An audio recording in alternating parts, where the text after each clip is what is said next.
दोस्तों, मैं राघवेंद्र साहू आपके चैनल दृष्टि न्यू विजन में एक बार फिर पुनः मैं आपका स्वागत करता हूं। पिछले वीडियो में दोस्तों मैंने रचना के आधार पर वाक्यों का वर्गीकरण किया, कैसे कैसे बनते हैं। वाक्य के बाद मैंने उपवाक्य के बारे में डिस्कशन किया। अब देखते हैं दोस्तों संयुक्त और मिश्रित वाक्य के बारे में। तो देखते हैं दोस्तों संयुक्त वाक्य।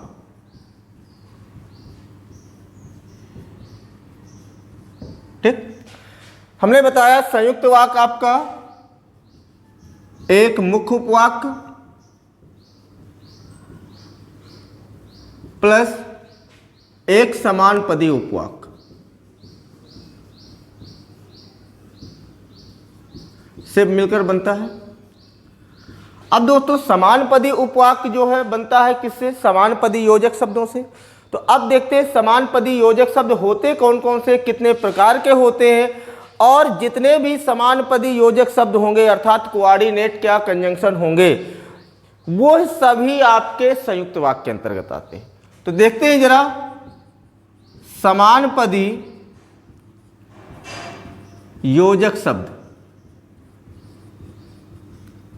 जिसको आप अंग्रेजी में बोलोगे कोऑर्डिनेट कंजंक्शन।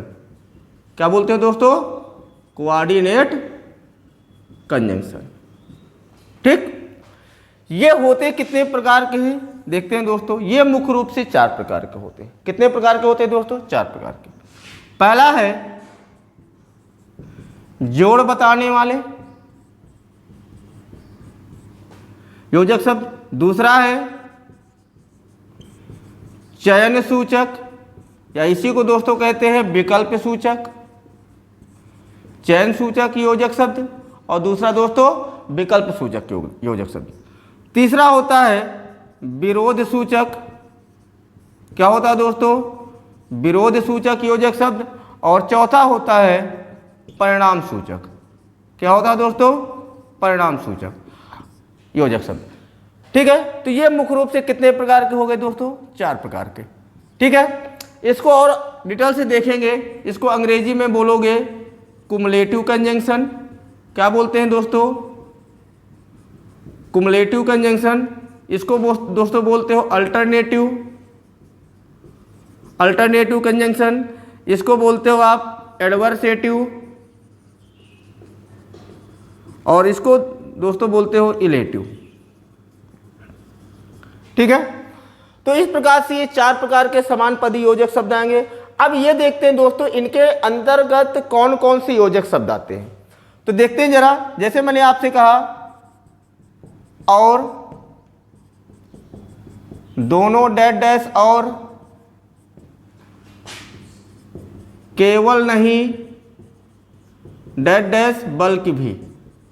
ये कंजंक्शन, ये योजक शब्द आपके किसके अंतर्गत आ जाते हैं दोस्तों? जोड़। अर्थात यहां जो डैश डैश लिखा है, इस डैश डैश का मतलब ये होता है दोस्तों कि यहां पर कोई ना कोई शब्द आएगा। ठीक है, बात समझ आया? तो और होता है दोनों डैश डैश और ये साथ में आएंगे, और केवल नहीं डैश डैश बल्कि भी। ठीक है, चयन सूचक या विकल्प सूचक के अंतर्गत जो दोस्तों आएंगे या तो डैश डैश या ना तो डैश डैश ना, वरना या अन्यथा। ठीक है दोस्तों, ये आपके आ जाएंगे किसके अंतर्गत? इसके अंतर्गत। विरोध सूचक के अंतर्गत आ जाएंगे दोस्तों किंतु, परंतु, लेकिन, फिर भी। ये दोस्तों आपके किसके अंतर्गत आ जाएंगे? विरोध सूचक के अंतर्गत आ जाएंगे। परिणाम सूचक के अंतर्गत आ जाएगा इसीलिए। क्या था दोस्तों? इसीलिए। ये आपका कंजंक्शन आपको किसके अंतर्गत आ जाएगा? ये है। बात समझ में आया? अब इस जितने भी मैंने दोस्तों यहां पर कंजंक्शन अर्थात योजक शब्द लिखवाए आपको, ये सभी आपके संयुक्त वाक्य बनाने में प्रयोग करेंगे। जैसे मैं आपसे कह दूं सूरज निकला और पक्षी बोलने लगे। हमने कहा सूरज निकला और पक्षी बोलने लगे। अब दोस्तों इसमें दो प्रकार से क्वेश्चन आएगा, पूछ लेगा ये कैसा वाक्य है। आप देखिए यहाँ पर क्या लिखा दोस्तों, और इसके अंतर्गत आ गया। ये आपका कैसा वाक्य है, संयुक्त वाक्य। कैसा वाक्य है दोस्तों, संयुक्त वाक्य। ठीक है, पूछ लेगा और कौन किस प्रकार का कंजंक्शन है या किस प्रकार का योजक शब्द है। या तो दोस्तों समानपदी योजक शब्द दिया होगा ऑप्शन में, या अगर नहीं दिया तो फिर जोड़ बताने वाली ये ऑप्शन में दिया होगा। ठीक है, एक क्वेश्चन और इसी से बन जाएगा, और को यहां से दोस्तों अंडरलाइन कर दिया जाएगा। क्या कर दिया जाएगा, अंडरलाइन कर दिया जाएगा। फिर आपसे पूछा जाएगा कि रेखांकित शब्द किस प्रकार का उपवाक्य है। ध्यान देना दोस्तों, या तो यहां से और से इसको क्या कर दिया जाएगा, यहां से अंडरलाइन कर दिया जाएगा। फिर पूछा जाएगा कि रेखांकित शब्द किस प्रकार का उपवाक्य है। अगर ऑप्शन में समानपदी उपवाक्य दिया है तो समानपदी उपवाक्य होगा, अगर नहीं दिया तो फिर दोस्तों आपका या तो जोड़ बताने वाले दिया होगा, या चयन सूचक, या विरोध सूचक, या विकल्प सूचक, ये ऑप्शन में दिए होंगे। तो जो जिसके अंतर्गत जो कंजंक्शन होगा, ठीक है, वही इसका क्या होता है, उपवाक्य। जैसे मैंने कहा और कहा तो और किसके वहां पर दिया होगा, जोड़ बताने वाले उपवाक्य दिया होगा। क्यों, क्योंकि जोड़ बताने वाले योजक शब्द से जुड़ करके जो वाक्य हमारा बना है दोस्तों, ये क्या बना है, जोड़ बताने वाले क्या उपवाक्य बने। बात क्लियर हुआ। इसी प्रकार जैसे मैं आपसे कहूं, दूसरा कहते या तो समय पर आओ या तो मत आओ। हमने कहा या तो समय पर आओ या मत आओ। कैसा वाक्य है, संयुक्त वाक्य। क्यों, आपका आ गया। जल्दी करो वरना ट्रेन छूट जाएगी। हमने कहा जल्दी करो वरना ट्रेन छूट जाएगी। कैसा वाक्य है, कैसा वाक्य है आपका, संयुक्त वाक्य। ठीक है, अभी हमने कहा एक क्वेश्चन आपसे पूछा था, मैंने अभी बताया था कि मजदूर मेहनत करता है। हमने कहा मजदूर मेहनत करता है किंतु उसके लाभ से वंचित रहता है, किंतु उसके लाभ से वंचित रहता है। ठीक है दोस्तों, अब पूछेगा ये किस प्रकार का वाक्य है, तो ये बेटा कैसा वाक्य है, संयुक्त वाक्य। क्यों, क्योंकि आपका योजक शब्द क्या लगा हुआ है, किंतु लगा हुआ है। क्या लगा हुआ है दोस्तों, किंतु लगा हुआ है। ठीक है, या फिर यहां से दोस्तों इसको अंडरलाइन कर देगा। फिर आपसे पूछा जाएगा कि बताइए रेखांकित शब्द किस प्रकार का क्या है, उपवाक्य है। तो हम फिर कह रहे हैं कि या तो समानपदी उपवाक्य दिया होगा ऑप्शन में, या अगर नहीं दिया तो भैया किंतु किसके अंतर्गत आया, हमने बताया विरोध सूचक के अंतर्गत आ गया। ठीक है, तो आपका विरोध सूचक उपवाक्य दिया होगा। जो जिसके अंतर्गत आएगा वही इसका क्या होता है दोस्तों, उपवाक्य होता है। बात क्लियर है। चलिए दोस्तों इसका स्क्रीनशॉट लीजिए, फिर आगे देखते हैं इसको। तो ये तो हमने चर्चा किया दोस्तों संयुक्त वाक्य की। अब बात करते हैं मिश्र वाक्य की। ठीक है, अब देखते हैं दोस्तों। चलिए दोस्तों, अभी तक हमने जो चर्चा किया संयुक्त वाक्य की चर्चा किया। अब चर्चा करते हैं मिश्र वाक्य की। किसकी चर्चा करते हैं, मिश्रित वाक्य की। मिश्रित वाक्य, जो मिश्रित वाक्य है, एक मुख्य उपवाक्य इसमें रहेगा। क्या रहेगा दोस्तों, एक मुख्य उपवाक्य प्लस एक आश्रित उपवाक्य। क्या रहेगा दोस्तों, एक आश्रित उपवाक्य। ठीक है, आश्रित जो उपवाक्य होता है, ठीक है, ये किसी न किसी आश्रित योजक शब्द से जुड़ करके बनता है। जैसे अभी हमने बताया समानपदी जो उपवाक्य होता है समानपदी योजक शब्द से जुड़कर बनता है। इसी प्रकार जो आश्रित उपवाक्य होता है ये आश्रित योजक शब्द से जुड़कर बनता है। ठीक है, तो अब बात करते हैं आश्रित योजक शब्द। आश्रित योजक शब्द, ठीक है दोस्तों। तो आश्रित योजक शब्द आपके, अर्थात जिसको आप क्या कहते हो इसमें, सबऑर्डिनेट कंजंक्शन। क्या कहते हो दोस्तों इसको, सबऑर्डिनेट कंजंक्शन। ठीक है, तो सबऑर्डिनेट कंजंक्शन या आश्रित योजक शब्द ये आपके कितने प्रकार के होते हैं दोस्तों, ये आपके मुख्य रूप से 3 प्रकार के होते हैं। कौन कौन से, संज्ञा योजक शब्द, विशेषण योजक शब्द और क्रिया विशेषण योजक शब्द।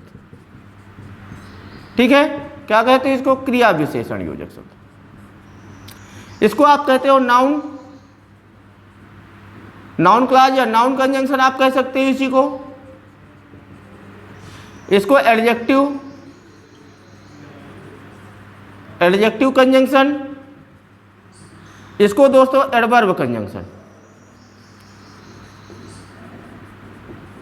ठीक है।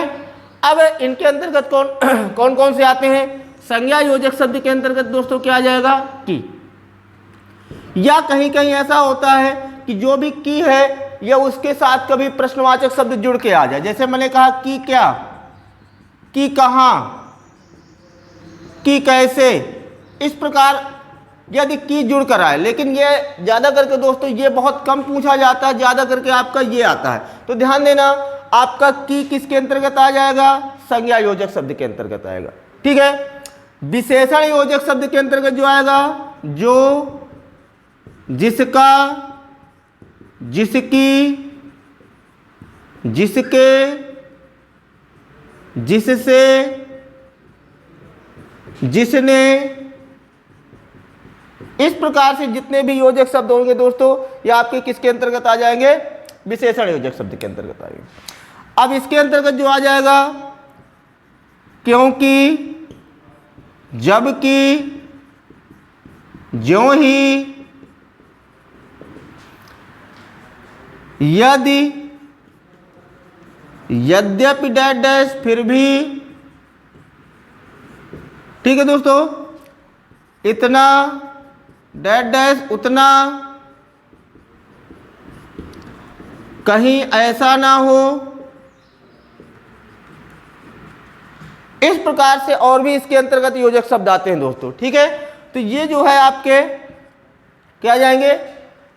आश्रित योजक शब्द के अंतर्गत आपके क्या हो जाएंगे? ये इसके पार्ट होते हैं। अब इसमें प्रश्न कैसे आ जाते हैं? जैसे मैं आपसे कह दूं, मैं जानता हूं कि वह एक चोर है। मैंने कहा मैं जानता हूं कि वह एक चोर है। पूछेगा क्वेश्चन कैसे आएगा?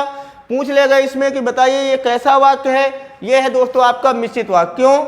मैं जानता हूं कि वह एक चोर। तो यहां पर क्या लगा दोस्तों? की लगा। ठीक है। की किस, ये जितने भी योजक शब्द आएंगे ये सब किसके अंतर्गत आ जाएंगे? मिश्रित वाक्य के अंतर्गत आ जाएंगे। किसके अंतर्गत आ जाएंगे?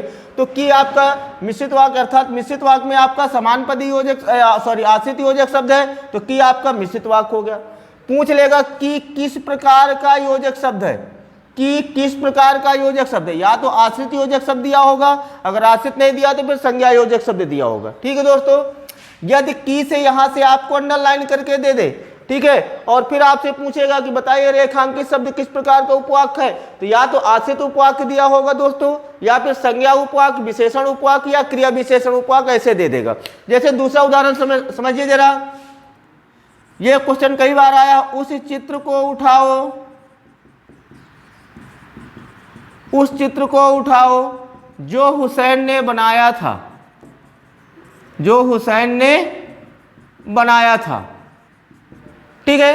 अब पूछ लेगा दोस्तों ये कैसा वाक्य है? आपका मिश्रित वाक्य है। कैसा वाक्य है दोस्तों? मिश्रित वाक्य।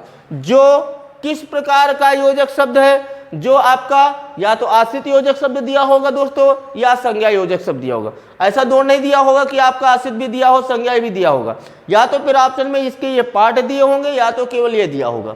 ठीक है। तो जो कैसा है आपका संज्ञा योजक शब्द भी है और आश्रित योजक शब्द भी है। फिर यहां से आपको अंडरलाइन कर देगा। क्या कर देगा? अंडरलाइन कर देगा। फिर आपसे कहेगा कि बताइए रेखांकित शब्द किस प्रकार का उपवाक्य है या किस प्रकार का पदबंध है। ध्यान देना दोस्तों। फिर क्वेश्चन आपसे पूछेगा कि रेखांकित वाक्य किस प्रकार का पदबंध है या उपवाक्य। तो देख लीजिए जो किसके अंतर्गत आ रहा है? विशेषण। तो वहां पर क्या आ जाएगा? विशेषण उपवाक्य या विशेषण पदबंध। ठीक है। इस प्रकार से बहुत से आपके दोस्तों उदाहरण आ जाएंगे। जैसे मैंने कहा तुलसीदास ने कहा है कि विनाश काल में व्यक्ति की बुद्धि नष्ट हो जाती है, वहां पर किया गया कि आपका संज्ञा के अंतर्गत आया। यह वही घर है जिसमें मेरा मित्र रहता है। मैंने कहा यह वही घर है जिसमें मेरा मित्र रहता है, तो जिसमें आ गया जिसमें, जिसकी, जिससे आपका इसके अंतर्गत आ जाएगा। ठीक है, बात क्लियर। कहते मैं ज्यों ही मैं घर पहुंचा, ज्यों ही मैं घर पहुंचा वर्षा होने लगी। कैसा वाक्य है मिश्रित वाक्य। क्यों? क्योंकि यहां पर जो ही आ गया। ठीक है, बात समझ में आया? तो इस तरह से बहुत रेखा उतनी ही बुद्धिमान है जितनी सीता। तो इतना उतना या उतना इतना, ये सभी आपके किसके अंतर्गत आ जाएंगे दोस्तों? मिश्रित वाक्य के अंतर्गत आ जाएंगे। तो इस प्रकार से इसमें आपके क्या होते हैं दोस्तों? प्रश्न पूछे जाते हैं। ठीक है, इसका स्क्रीनशॉट ले लीजिए दोस्तों। बात क्लियर हो गई यहां? तो चलिए दोस्तों और देखते हैं। ठीक है, तो मैंने अभी वाक्यों का जो आपको भेद बताया, वर्गीकरण आपको रचना के आधार पर बता दिया, अर्थ के आधार पर बताइए। इसके अलावा और भी कुछ होते हैं वाक्य के भेद, उनको थोड़ा सा केवल नाम जान लेंगे, क्योंकि उनके अंतर्गत अभी तक प्रश्न पूछा नहीं जाता। ज़्यादा करके आपके जो प्रश्न आते हैं ये आपका अर्थ के आधार से और रचना के आधार से ये ज़्यादा करके पूछे जाते हैं। ठीक है दोस्तों, तो और देख लेते हैं। कभी मान लिया पूछ लेता है कि बताइए आकृति के आधार पर वाक्य के कितने भेद होते हैं। कभी आपसे पूछ लेगा क्रिया के आधार पर वाक्य के कितने भेद होंगे, शैली के आधार पर वाक्य के कितने भेद होंगे। तो ऐसे दोस्तों आपसे प्रश्न क्या करेगा? पूछ लेगा। ठीक है, तो जैसे मैं आपसे कह दूं क्रिया के आधार पर वाक्य भेद, क्रिया के आधार पर वाक्य के भेद। क्रिया के आधार पर दोस्तों वाक्य कितने भेद होते हैं? 2। एक क्रिया युक्त वाक्य, क्रिया युक्त वाक्य, और दूसरा होता है क्रिया मुक्त वाक्य, क्रिया मुक्त वाक्य।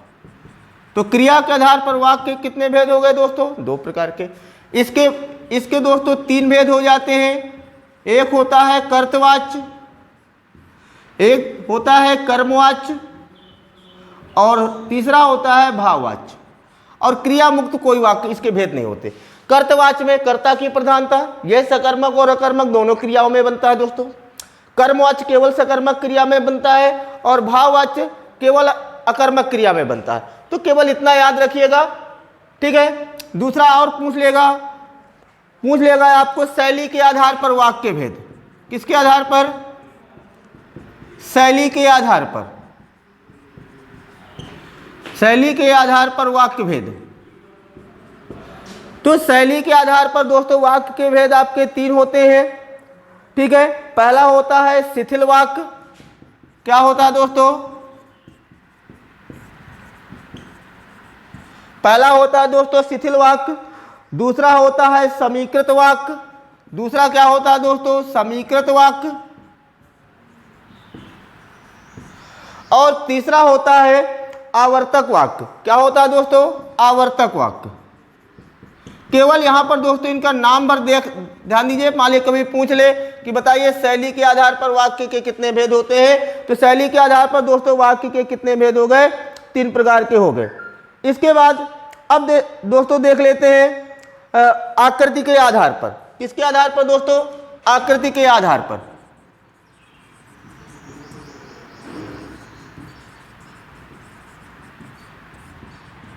आकृति के आधार पर वाक्य के भेद। ठीक है, तो आकृति के आधार पर वास्तव में दोस्तों वाक्य के कितने भेद होते हैं? 2 होते हैं। एक अयोगात्मक होता है और दूसरा योगात्मक होता है। एक क्या होता है? अयोगात्मक, और दूसरा होता है योगात्मक। ठीक है दोस्तों, एक अयोगात्मक होता है और दूसरा क्या होता है दोस्तों? योगात्मक होता है।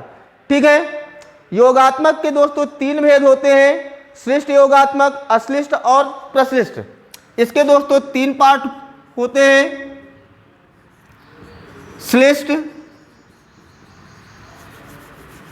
ऐसे लिखते हैं दोस्तों यहां।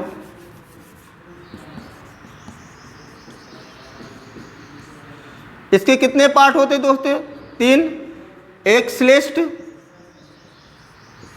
अश्लिष्ट, एक श्लिष्ट होता है दोस्तों, दूसरा अश्लिष्ट होता है, और तीसरा होता है प्रश्लिष्ट। ये इस प्रकार से आपके आकृति के आधार पर वाक्य। मान लिया जाए कभी इनसे पूछा जा सकता है कि बताइए क्रिया के आधार पर वाक्य के कितने भेद? 2। आप क्रियायुक्त वाक्य और क्रिया मुक्त वाक्य, ठीक है। शैली के आधार पर वाक्य के कितने भेद? 3। शिथिल वाक्य, समीकृत वाक्य और आवर्तक वाक्य। आकृति के आधार पर दोस्तों वाक्य के भेद 2। अयोगात्मक, योगात्मक। योगात्मक के 3 भेद, श्लिष्ट योगात्मक, अश्लिष्ट योगात्मक और प्रश्लिष्ट योगात्मक। तो इस तरह से दोस्तों ये हमने आपको वाक्यों का वर्गीकरण जो टॉपिक था, ये एक तरह से हमने पूरा आपको कंप्लीट कर दिया। आपको अब जो भी आगे टॉपिक पढ़ाऊंगा, जैसे आपको अगला जो टॉपिक मिलेगा, संज्ञा मिलेगी, सर्वनाम मिलेगा, ठीक है, इसके बारे में आपको दोस्तों मैं आपको नेक्स्ट वीडियो में चर्चा करूंगा। धन्यवाद।